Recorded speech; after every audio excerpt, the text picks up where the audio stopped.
Hello दोस्तों, मैं लीला गुरु बहन गुरु शो तहे दिल से आप लोगों को प्रणाम करती हूँ। मेरी प्रणाम को स्वीकार हो। दोस्तों, आज मैं आप लोगों के समक्ष एक चर्चा रखने वाली हूँ, जो कि चर्चा गंगा स्नान से है। क्योंकि कल गुरु पूर्णिमा है, तो गुरु पूर्णिमा के अवसर पे हम लोग सब गंगा स्नान करते हैं।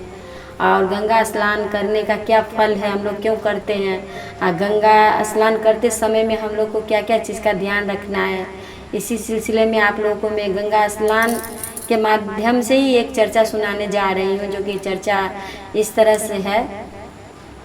दोस्तों, एक बहुत ही कंजूस इंसान था, बहुत ही कंजूस व्यक्ति था, जो कि कभी किसी को कुछ दान नहीं दिया। कभी भी दान देने का उसका मतलब, दान क्या मतलब, कुछ भी दक्षिणा में भी उसे मिल जाए तो मतलब वो किसी को नहीं देता था। तो एक दिन क्या हुआ, वो गंगा स्नान सब के सब गए करने के लिए, तो वो कंजूस आदमी भी गया गंगा स्नान करने के लिए। अब जब गंगा स्नान करने के लिए जब गंगा तट पे गया, तो जहाँ पे सब के सब नहा रहे हैं वहाँ पे गया वो नहाने के लिए। तो सोचा कि यहाँ पे नहाऊंगा तो कुछ न कुछ दक्षिणा मुझे देना ही पड़ेगा। तो कहाँ जाऊँ, बहुत ही माइंड में सोचने लगा कि कहाँ जाऊँ, आखिरकार कहाँ जाने से मेरे को पैसा नहीं लगेगा या नहा के गंगा स्नान करके मैं आ जाऊँ। अब देखिए, जब हम गंगा नहाने जाते हैं तो हमें कुछ न कुछ गंगा माँ के जो है सो दक्षिणा के रूप में देना पड़ता है, तब देकर हम लोग गंगा स्नान करते हैं। 1 रुपया, 2 रुपया, 11 रुपया अपने माथा पे लेकर हम लोग डूब लगाते हैं। तो हम लोग इस तरह से गंगा स्नान करके आते हैं। फिर कोई पंडित को कहीं मंदिर में कुछ न कुछ पूजा पाठ अर्चना करके फिर देकर हम लोग आते हैं।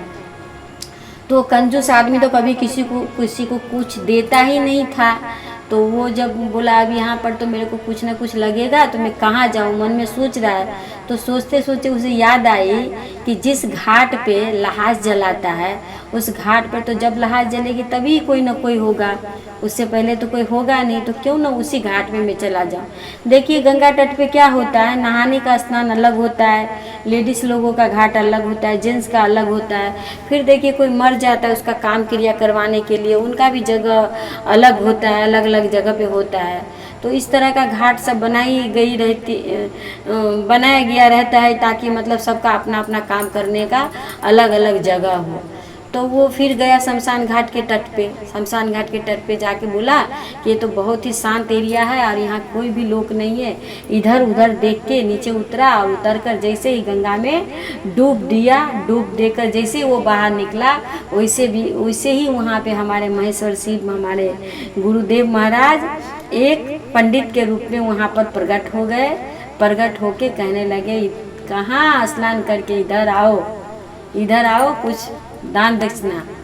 तो कहने लगा कि क्या दान दक्षिणा, तो मैं तो ये गमछा लेके आया हूँ और नहाया हूँ, मैं तो बटुआ लेके नहीं आया, बटुआ तो मेरे घर में ही है, तो मैं क्या आपको दूँ। इस तरह से उनको बोले, मैं आपको क्या दूँ, मेरे हाथ में तो कुछ भी नहीं है। देखिए, मैं गमछा लेके आया, नहाया और कुछ नहीं है। तो भगवान तो सब अंतर्यामी है, भगवान तो सब जानते हैं। भगवान उसे कहने लगा, तो कोई बात नहीं है, तुम घर चलो, अपना घर में जाके मुझे दक्षिणा दे देना, पर 1 आना दक्षिणा तो हम लेकर ही रहेंगे भाई, 1 आना लगेगा इस घाट पे स्नान करने का। अब कंजूस महाराज तो फंस गए, बोले अब क्या करे। घर गया, घर जा कर के जो है सो चुपचाप घर में जाके लेट गया। और भगवान बोले गुरुदेव कि चलो कोई बात नहीं, आप घर में, मैं सारा गांव में मांग लेता हूँ, मांगने के बाद मेरे को जब टाइम मिलेगा तो हम आपके घर आ जाएंगे, आप मेरे को 1 आना जो है सो दे दीजिएगा। अब वो कंजूस जाके घर में सो गया। सो जाके अपनी बीवी से कहता है कि सुनो, कोई व्यक्ति अगर घर में आए कहे कि पंडित जी है तो कह देना कि नहीं, कोई नहीं है घर में, इस तरह का बोल देना। अब पंडिताइन बोले कि भाई मैं क्यों झूठ बोलूँ, आप तो घर में ही हो, फिर हम ऐसा झूठ बोलेंगे तो लोग हमें क्या बोलेंगे। तो बोले कि तू बोल देना, कोई आएगा 1 आना मांगने के लिए, देखना उसको तो खास करके तू बोल देना कि पंडित जी घर पे नहीं है।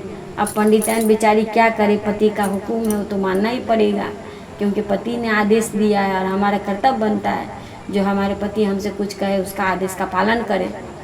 अब वो जो है सो बेचारा भगवान जो है गुरुजी हमारे सारा दिन इधर उधर घूम के 4 बजा, तब तक मैं वहाँ उनके यहाँ आए। बोले पंडित जी घर में है, पंडित जी घर में। तो पंडिताइन आई, बोले कि क्या बात है, बोले पंडित जी घर में है, बोले थे कि 1 आना देंगे, वो 1 आना के लिए हम यहाँ पे आए हैं। अब पंडिताइन कह रही है कि नहीं पंडित जी तो घर में नहीं हो, तो गए हैं बाहर।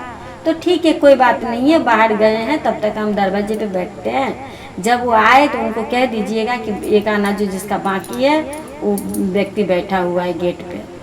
अब पंडिताइन बेचारी जाके अपना पति से कहती है कि देखिए वो तो गेट पे बैठा हुआ है, बोले हैं कि आप जब आओगे तब हमें सूचना देने के लिए कि एक आना के लिए वो आए हैं।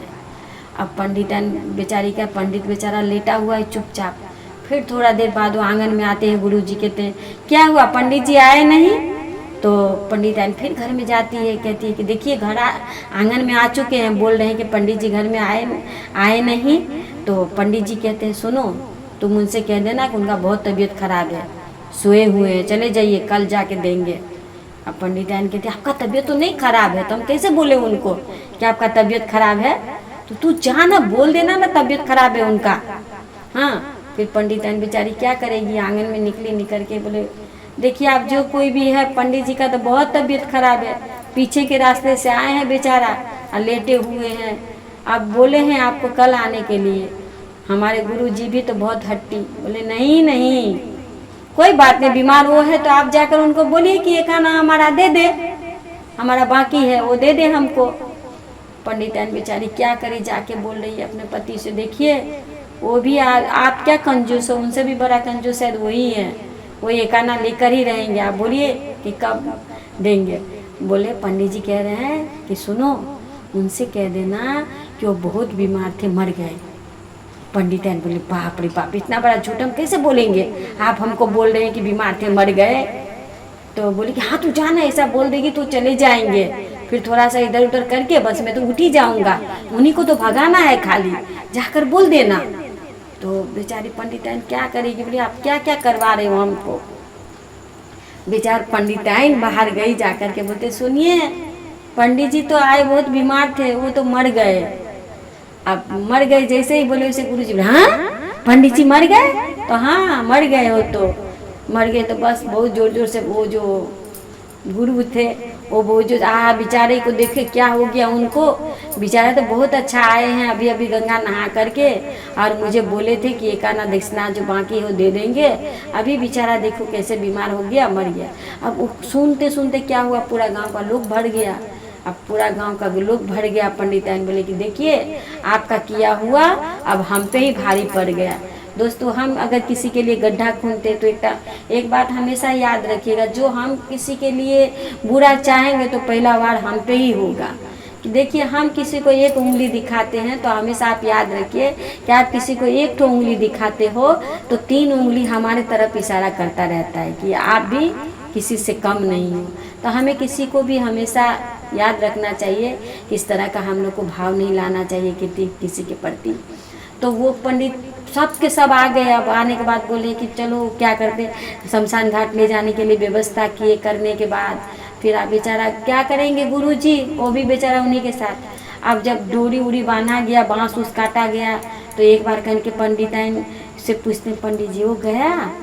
कह रहे नहीं, बैठे हुए हैं वो भी उन्हीं लोग के साथ में, डोरी वोरी खोल रहे हैं, वो भी काम कर रहे हैं। अब भगवान तो सब जान रहे हैं कि कौन मर गया, कौन जिंदा है, कौन क्या है। देखिए उनसे कुछ छिपा हुआ है, फिर भी इनका कितना कंजूसी है कि एक आना देंगे नहीं, पर मरना मंजूर है, मर के भी दिखाएंगे, पर एक आना उनको देना नहीं है। सोचिए कितना बड़ा कंजूस होते हैं। तो क्या करेंगे, फिर डोरी वोरी ला के पंडित जी को उस पर में बांध दिया। बांध करके चचरी उचरी लेके सबके सब, जब पंडिताइन ये कर रहे हैं तो सांस ले रहे हैं बेचारा थोड़ा थोड़ा, जब कोई नहीं है तो सांस ले रहे हैं, जब किसी ने हाथ दिया तब जाके जितना सांस, इनमें सांस नहीं ले पाए। अब ऐसे करते करते क्या हुआ, सब गुरु का नाम लेते हुए बोलो हरि हरि बोलो, हरि बोलो करते करते सब शमशान घाट गए। अब शमशान घाट जाने के बाद उनको बहुत अच्छा से लकड़ी बकड़ी सजाई गई। सजाने के बाद हाँ उनको अच्छा से जलाने के लिए उसके ऊपर में दिया गया, उनको ऊपर से लकड़ी दिया गया। अब भगवान सोच रहे हैं गुरुदेव हमारे महादेव कि कितना बड़ा कंजूस है भाई, ये मरने को बहाना किया तहाँ तक ठीक था, ये शमशान घाट में आकर के चचरी पे भी चढ़ गया है और जलाने के लिए सब तैयार है, फिर भी वो नहीं है हो रहा है। गुरु जी बोले कि भाई कंजूस तू हारा मैं हारा और तू जीता। उसके कान में जाकर बोल, देखिए जलाने से पहले थोड़ा मैं उनके कान में गुरु मंत्र दे दूं ताकि उनका जो आत्मा को शांति मिले। तो आप लोग हट जाइए थोड़ा, हम उनका कान में जो है गुरु मंत्र दे देते हैं। अब सब ने कहा कि हाँ हाँ, बेचारे तो सुबह से बैठे हुए थे।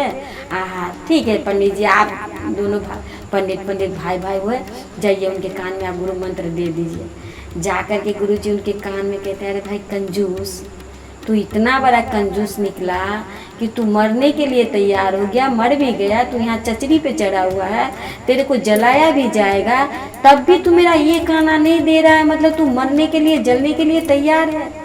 तू सबसे बड़ा महान है, उठ, मेरे को ये खाना नहीं चाहिए, तू जल्दी से उठ जा। अब ऐसे जैसे ही भगवान बोले कि ये खाना नहीं चाहिए, वैसे ही राम राम करके उठे उस। अब सब के सब डर गए, बाप रे बाप, भूत भूत भूत भूत करके सब के सब डरने लगे। तब जाके जो है पंडित दैन सबसे कहे कि देखिए भाई, मेरे पति जिंदा है, भूत नहीं है, ऐसा ऐसा बात है। एक आदमी आए थे एक आना मांगने के लिए, उन्हीं के वजह से इतना बड़ा ये जो है। तब जाके पूरा गौवा समाज उनसे बोले कि भाई देखो, कुछ दोगे तभी कुछ पाओगे, आप अपना जीवन में कुछ नहीं दिए हो। और एक आना जहाँ आप गंगा तट पे नहा के आए हो, उनका दक्षिणा देने के लिए आप इतना बड़ा बहाना किए हो, हम लोग के साथ भी आप इतना बड़ा खिलवाड़ किए हो। आप सबसे महान कंजूस में आपका नाम होगा। तो देखिए इसी तरह का इंसान होता है दुनिया में। सही में कोई पूरा तीर्थ घूम के चले आए, पर किसी को कोई 10 रुपया दान में नहीं दे, भले वो अपना खाए ना खाए, तीर्थ से घूम के आए, पर किसी को 4 आना दान में नहीं देना है।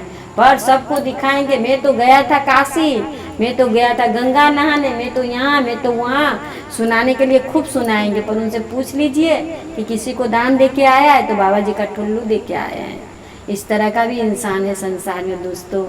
तो दोस्तों ये चर्चा आप लोगों को कैसा अच्छा लगा कि नहीं, ये हमें बताइएगा। अगर अच्छा लगे तो कमेंट बॉक्स में लिखिएगा। मैं गुरु सहो तहे दिल से फिर से आप लोगों को प्रणाम करती हूँ, मेरे प्रणाम को स्वीकार कीजिए।